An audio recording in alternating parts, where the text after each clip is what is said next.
Welcome back to Murder with the Missus. I'm Darren. And I'm Amy. And today we're going to tell you about Alex Pennig. Don't forget to smash that like button. Check out the description for the links of all of our podcast platforms, Cash App, and Buy Me a Coffee. Like, share, subscribe, and don't forget to tell your friends. As always, tell your friends because you know what? They deserve to see us too. So, don't be stingy. Don't be stingy with us. Come on.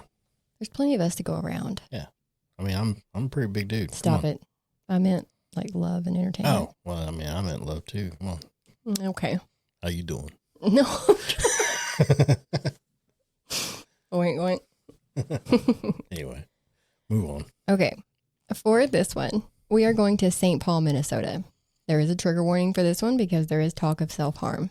Safety first, as always. Alex was described as smart, vibrant, and empathetic. She had a love for caring for people and animals. She got her licensed practical nursing degree from St. Paul College and then her nursing degree from Alexandria Technical and Community College. She was living the dream. Or was she? All of this would change on December 16th of 2022 when a 911 call came in at about 2:50 a.m. It was a man, upset, and he says that there was a girl who shot herself in the head. Boy, you're just getting right to it today, aren't you? Oh, yeah. Getting into it. Mm-hmm. Every available police unit in the area responded. They were met in the lobby of the Loft at Farmers Market apartment building by the man who called 911. This was 44-year-old Matthew Philip Ecker. He takes them to a second-floor apartment. Just inside of a small studio apartment, there is a door to the right that is ajar. This is a small bathroom, and on the floor of this bathroom is Alex's body. There is blood in the bathroom. She has a single gunshot wound to the left temple, and there is a gun on the left side of her chest with her left hand resting on it, and she is already deceased. Matt is in the hallway, upset, and saying he doesn't know why she would do this. They take Matt down to the station to get his statement and let the crime scene techs work the scene. Now let's get into how we got here. Alex and Matt had met when they were both working for a walk-in clinic in 2020. Matt was a licensed nurse practitioner who was married with 4 kids. Alex's parents, Jim and Mary Jo, say that Alex described Matt to them as someone she worked with. That was it. But Matt's parents, Blaine and Terry, say that these two were having an affair. That Alex was well aware of the wife and kids. But by the summer of 2022, they had moved into friend status. So no more hanky-panky. Sure. Sure. They say that Matt told them that Alex was heavy on the alcohol and going from job to job because she would go on binges and not show up for work. She would get fired and have to go find something else to do. Well, no job means no money. So bills weren't getting paid. And I think part of the reason for the end of the affair in 2022 may have been because she reportedly moved to Arizona. In March, she had been charged with extreme DUI there. She failed to pay her fines for that and had her license suspended. Matt apparently flew to Arizona and rented a truck to help her move back to Minnesota and into the Loft at Farmers Market apartments in St. Paul. He was helping her with rent and bills so that she wouldn't have to tell her parents. Matt tells the detective that Alex had been seeing a man named Shane. They had an argument where Shane ended up attacking her and broke a light fixture. Since Shane had a key to her apartment, she was afraid that he would come back. So Matt packed up a suitcase and his pistol and drove almost 3 hours to get to her apartment to be there to protect her if he did. He got to the apartment at around 2 p.m. He said that he and Alex just hung out that afternoon and then that night went to some bars. He told them that there was an altercation with Shane, who they ran into at Camp Bar. Now, there is surveillance of this, and the surveillance shows Alex and Matt come in. Shane is on the opposite side of the bar already sitting down talking to a woman. You can see him in the photo of the bar, maybe. It's in the top right of our thumbnail. So the bottom left is where the front door is, so that's where they came in. Shane is at the top left, so he's literally on the complete opposite from the door. Alex goes to that same side of the bar, though, but she sits down several seats away from Shane to the right. Shane walks over to her, and she's still sitting, but he's standing up. There's no audio that we can hear, so we don't even know what they said to each other. I'm in his top right. Top right. The picture's in the top right. Sorry, my bad. Yeah, okay. So I'm guessing it wasn't a friendly conversation? Yeah, it probably wasn't, since they had just had a physical altercation, and she was saying that she was afraid of him, so. But now you see Matt walk up, and I'm assuming that he tries to introduce himself because he holds out his right hand, waiting for a shake, but he doesn't get it. He's like, get out of here. Yeah, he just literally holds it out, and Shane just doesn't even try. Oh, yeah. Shane is probably pissed, because his girlfriend is now here walking into a bar with a man. Words are said. Alex stands up, and Matt moves in between Alex and Shane. So Shane hauls off and punches Matt. And all three of them go to the ground. Now, two guys a couple of chairs down jump in and separate everybody. And since Shane threw the first punch, he's the one that gets kicked out of the bar. So Alex and Matt stay there for another hour or so and drink. It's about 10. Nope. Yeah. So it's about 10:24 a.m. the next day, or when they find Alex's body, that they have body cam footage of where the police go to talk to Shane. Now they have to tell him that Alex is deceased, and he is very visibly upset. Shane says that he and Alex have been seeing each other for around 4 months. She was sweet and fun, everything you would want in a woman. They spent almost every day together. They lounge around with their 2 cats most of the time. Now, he was a dog person before her, but she made him a cat person. Cats are a whole different situation. Yes, cats are sassy. Yep. We got one. Mm-hmm. He's an ass. Yeah. Yeah, he's a dick. He's fluffy.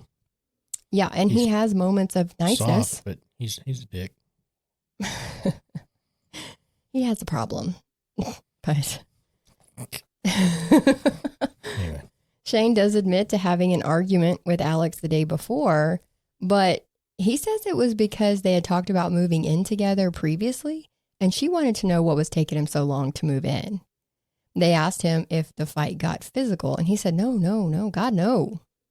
So they asked him about some punch marks that they found in the closet door in Alex's apartment that were right across from the bathroom door. He says that those were from a couple of weeks ago when he was drunk. They argued like a married couple, but nothing crazy and nothing violent. It sounds like he's got a temper. I mean, he's punching holes in doors. Yeah. I mean, nothing violent, though. Yeah. Except that. Nothing a little plaster won't fix. Sure. A little sheetrock work. Maybe some anger management is in order there. But anyways, back at the crime scene, let's talk about Matt's story. He says that after they left Camp Bar, they went back to her apartment, which is about half a mile away. There was a vestibule that has surveillance, and then the lobby of the apartment building also has surveillance.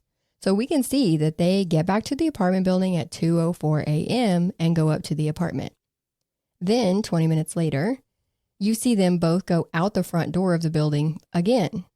Matt says that he was getting his headphones from the car.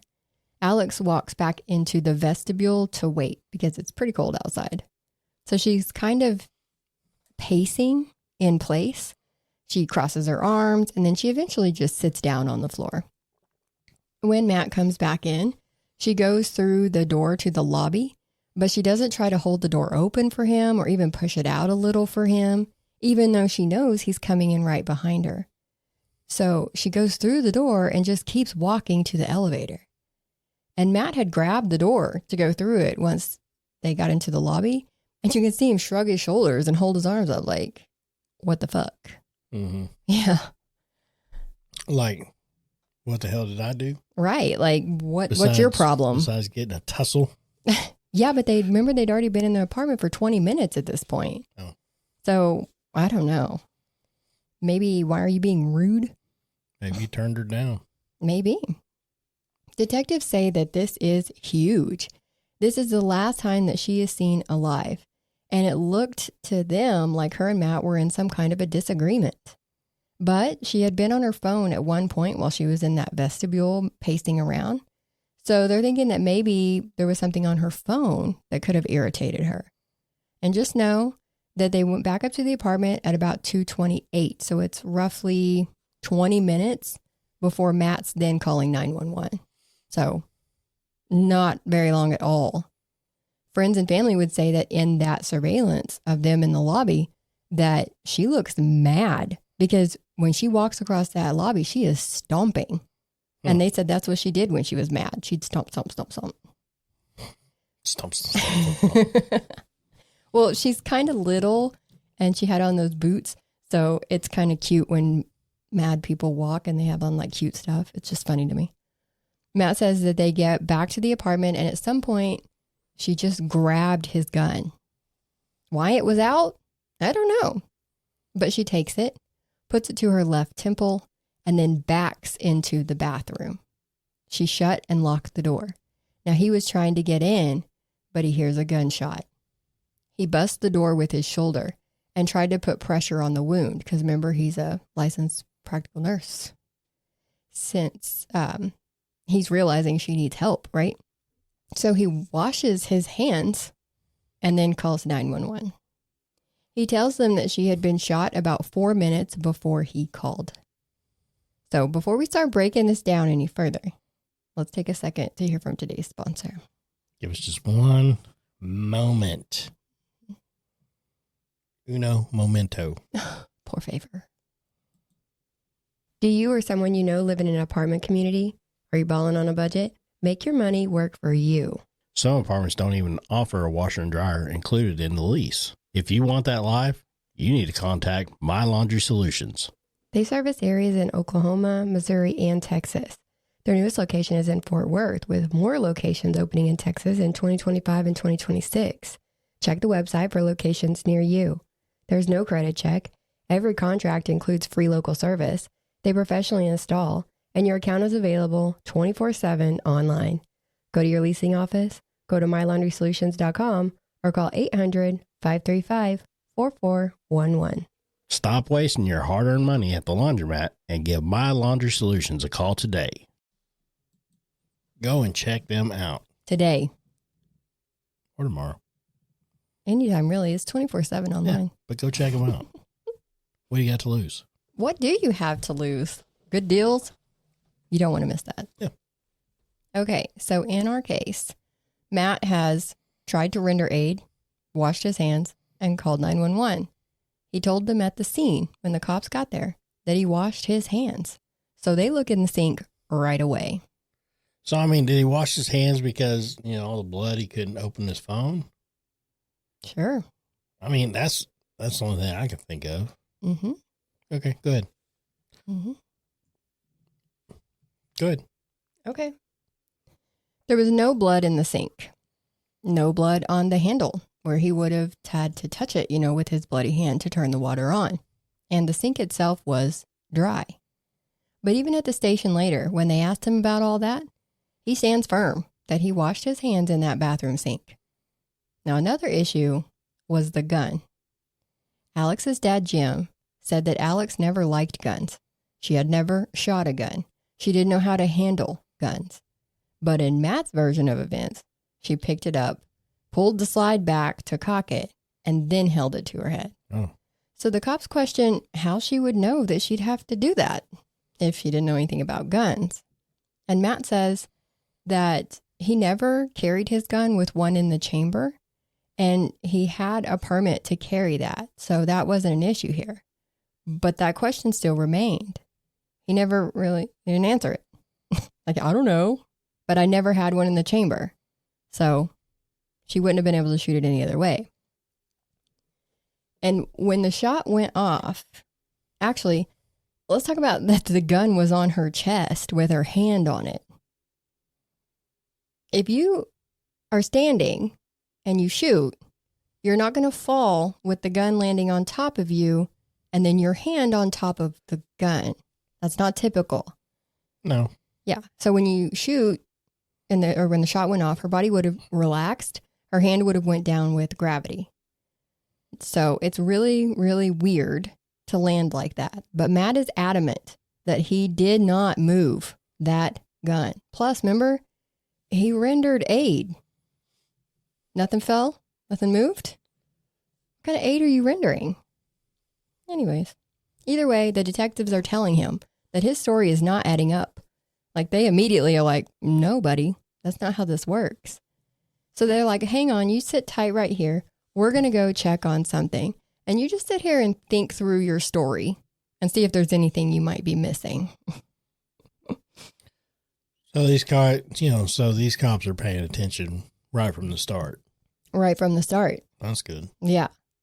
And I haven't got into all of it yet, but there is a lot right from the jump that made them suspicious. We've talked about a lot of it. So they treat this like a homicide immediately, right off the bat. Yeah. Now, before the detectives came back into the room, he sent for them. He went to the door and was like, I need them to come back in here. Now he says that he did pick that gun up, that he put it in his suitcase. And then he went back to her saying, well, that's not going to work. So he goes back to the suitcase, gets the gun, puts it back on her, and then puts her hand on the gun. So he's the one who did that. And he said he only did that because he was scared. Of what? He also left out the fact that she was right-handed. Now remember, the gun is on the left side of her chest. Her hand is at her left hand, and her entry wound is the left side, but she's right-handed. Okay. And he admitted to the police that he knew she was right-handed. So it's obvious he moved the gun. He also says that it didn't make any sense to him either, but that the bullet hole was definitely her doing. He moved the gun, but he didn't shoot her, so that was on her.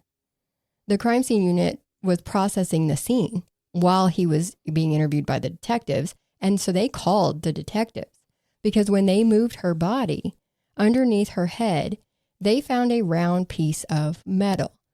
Now, this is what you would see in the bottom left of the case pick. This is the latch collar from the door. It's the little round piece where your latch bolt is, and that piece was missing from the bathroom door. You can see it. The door's next to it, right? In order to get that under her, then that door would have had to been busted through before she was shot. Yeah. Right? So he didn't bust through the door after it was done. Right. There's no way. There's no way. They're saying he couldn't have. So now the working theory is that she ran into the bathroom and locked the door trying to get away from Matt. Yeah. Then he busted through the door, causing the latch collar to fly over and hit the floor. Then he shot her, causing her to fall on top of it. Another thing that leads to the theory is that the bathroom door was between her legs. So that's why I wanted that other picture. Right under where it says the Alex Pennig case, you can see a diagram of how she was laying in the bathroom. If she was already on the floor when he opened the door. So it was open and one leg was on one side of the door, the other leg was on the other side. Right. Gotcha. Because if he would have opened that door, it would have swept both legs behind it. You're right. Not just her right leg. Because look how tiny that bathroom is. Very correct. So when the door is open, as you can see, it opens up to around her mid-thigh. It's not far enough into the bathroom that it would have just like grazed her foot maybe and caused it to go back. There's just no way to get around it. This is enough for them to arrest Matt for second-degree murder. Good. Yes. Now, we do need to talk about her substance abuse here, too. Her parents do talk about her being depressed in college, and she started an addiction to prescription pills. In 2016, she went up to her room and took a handful of those pills. She told her mom and then quickly made herself throw them up. Her parents saw this as a cry for help and got her into recovery, and she actually chose nursing to go into because of the nurses who had helped her through that ordeal. She was chosen to speak at one of her graduations, and she talked about her experiences and how much she wanted to help people like herself. When the police were now processing her apartment, They found alcohol and 6 bottles of prescription pills, including Valium and Prozac. They were all prescribed to Alex, and they had all been prescribed to her by Matt. So you can see that in the bottom right of the case pick, his name all over her pill bottles. This was something he did not mention to the police. Well, I mean, that's kind of convenient. Isn't it though? Now, because it's technically not illegal for him to prescribe her medication, it is unethical for you to prescribe meds to your friends like that. They found text messages on his phone from Alex 3 days before her death saying, "I shut myself out to the world. I need a mental health break. I'm not very hopeful at the moment about life." Which, taking a mental health break does not mean that you're contemplating hurting yourself. And also, days before her death, she texted him, "I need you to send in my immediate release Adderall script. Make sure I have refills for my trazodone and metoprolol too, please." So even if the cops didn't read the prescription bottles to see that his name was on them as the provider, the texts would have told them that. His parents say that these were all medications that her doctor had prescribed to her, and Matt was just being a friend and refilling them for her. That she would badger him to do it. When they did the autopsy, they showed that she had 3 times the legal limit of alcohol in her system, but she also had 4 of those prescription meds in her system as well. I will also say that his hands were negative for gunshot residue, which we would expect because he already told them he washed his hands. Alex did have gunshot residue on her left hand, and her DNA was on the gun. I mean, was his? No. His DNA was not on the gun. Okay. His lawyer would say that that's just because you touch something, it doesn't mean you leave DNA on it. But it was his gun. He even put it in the suitcase and brought it back and laid it on her body at the scene. Yeah. So he touched it at least 4 times that day, including... He wiped it. Exactly. And then put her hand on it, right? Yep. Because he would have had to pack it and unpack it and then take it. I mean, it's just, he had touched it too many times. So belief is that, like you said, he wiped it off, then put it on her hand and laid it on her body. They had 2 autopsies on her, and both of the manners of death were listed as undetermined. Mm-hmm. So it says that if 2 doctors can't determine the cause of death, neither can you. That's what his attorney was saying. Like, if they can't tell you, you can't say it either. They're doctors. They do go to trial in February of 2024. And his defense attorney says he had no residue on him. He didn't have any blood splatter on him. And he was right on that. Prosecutors would offer up a scenario where he broke into the door. She was pushing back to keep it closed, and he reached around the door and shot her. Therefore, blood spatter would not get on him. But it'd be on the door. But it would be on the door, which it was because that's where the shooting took place. For the piece of the lock mechanism. But if he smacked the door open before and shot, and then the blood splatter would be on the front of the door. If it was one of them cases where he reached around, it would be on the back of the door. Mm-hmm. Well, that's what they're saying. That's how he did it. So if she would have shot herself with the door closed, it would have been there. If he reached around and shot her, it would have been there. So either way, it's there. It's on the back of the door. Yeah. Okay. Yeah. Now that lock mechanism, they said in order for that to be under her, the defense said that it happened when he was moving her, when he was trying to stop the bleeding. That it had landed on her, actually, or around her, and then it had moved under her when he was moving. Okay. Okay, so how does he explain her legs being on the other side of the door? I don't remember. Let's see if I noted that. They used the text messages, the alcohol use, the substance abuse to show that she was struggling. She was probably texting Shane in that vestibule, and that's why she was mad going back into the apartment. Not at Matt, but at Shane. And I know what you're wondering.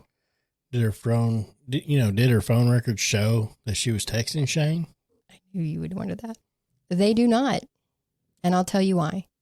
No one knows her passcode, so they can't get into her phone. Who can't?